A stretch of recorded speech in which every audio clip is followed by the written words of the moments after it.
کی ناظرین، اس وقت ہمارے ساتھ ملک کے معروف سائنٹسٹ پروفیسر ڈاکٹر محمد مختار موجود ہیں، جو نیشنل سکلز یونیورسٹی کے وائس چانسلر بھی ہیں اور بہت بڑا نام ہے، بہت بڑی اتھارٹی ہیں جو وائرسز ہیں، اس پہ ان کا بڑی ریسرچ ہے، بڑا نام ہے۔ اور اس وقت جو چائنا میں ریسرچ ہو رہی ہے کرونا وائرس پہ، اس میں 40 سے زائد سائنسدان ایسے بھی ہیں جو ان کے شاگرد ہیں۔ ہم ان سے بات کرتے ہیں اور جانتے ہیں کہ کرونا وائرس کیا ہے۔ السلام علیکم۔ وعلیکم السلام جی۔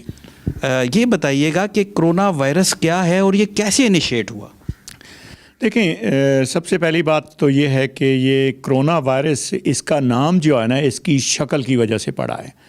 وہ یہ ہے کہ وائرس کرونا کے اوپر چھوٹے چھوٹے جو ہے نا پروجیکشن لائکس جیسے ڈائمنڈس ہیں، اس ٹائپ کی سٹرکچر ہوتی ہے جو کہ کراؤن کی طرح بن جاتی ہے۔ دیکھیں، وائرس کوئی زندہ چیزیں نہیں ہوتی، نہ یہ زندہ چیزیں ہیں نہ مردہ چیزیں ہیں، لیکن جب ان کو کوئی زندہ خلیہ مل جاتا ہے تو اس میں یہ آگے بڑھنا شروع کر دیتے ہیں، ایکٹیو ہو جاتے ہیں۔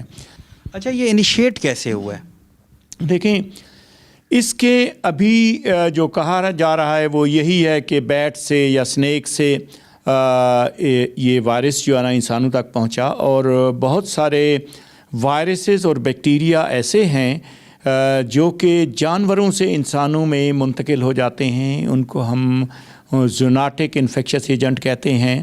اچھا، یہ بتائیں، اور بھی وائرسز ہیں تو کرونا وائرس ہی اتنا خطرناک کیوں ہے؟ اس میں ایسی کیا بات ہے؟ دیکھیں، اور بھی وائرسز ہیں، جیسے HIV کا وائرس ہے، وہ بھی ایک RNA وائرس ہے کرونا وائرس کی طرح جو ہے نا، لیکن HIV کا وائرس جو ہے نا وہ ہمارے امیون سسٹم کو آہستہ آہستہ جو ہے نا وہ ڈسٹرائے کرتا رہتا ہے، اور فائنلی یعنی آدمی جو ہے نا اللہ کو پیارا ہو جاتا ہے۔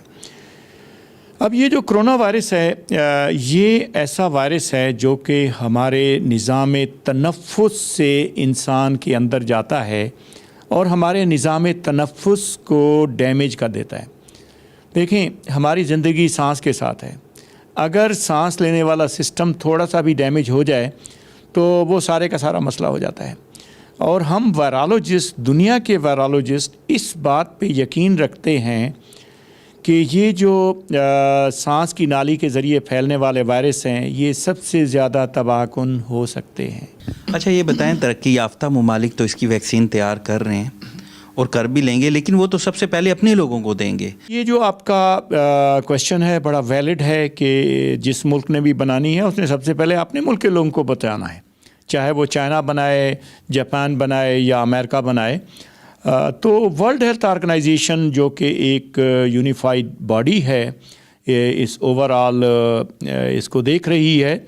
اب ایک اور چیز بھی ہے، اب جو بھی کمپنی بنائے گی اس کے انٹیلیکچوئل رائٹس ہوتے ہیں کہ وہ 10 سال سے زیادہ کوئی اور کمپنی اس کی بنائی ہوئی میڈیسن کو بیچ ہی نہیں سکتی۔ تو ورلڈ ہیلتھ آرگنائزیشن نے ایک ابھی ارینجمنٹ کر لیا ہے کہ جو بھی کمپنی بنائے گی that company will get their profit, لیکن جتنی اور کمپنیاں ہیں اس کو رائٹ اوے ماس پروڈکشن ہوگی تاکہ دنیا میں اس ویکسین کو جلدی سے جلدی پھیلایا جا سکے۔ کیسے اس وائرس سے بچ سکیں گے؟ کون سی بہت سی ضروری چیزیں ہیں جو ان کو کرنی چاہیے جس سے یہ بچیں بھی اور فوری ڈاکٹر کے پاس بھی جائیں کوئی علامات ہوں تو؟ وہ دیکھیں یار، بات یہ ہے کہ اگر ہم پینک ہوں گے تو اٹ مینس کہ وی آر انوائٹنگ وائرس۔ ہمیں اچھے طریقے سے سونا چاہیے، اچھی خوراک کھانی چاہیے، ایکسرسائز کرنی چاہیے، اسموکنگ بالکل چھوڑ دینی چاہیے۔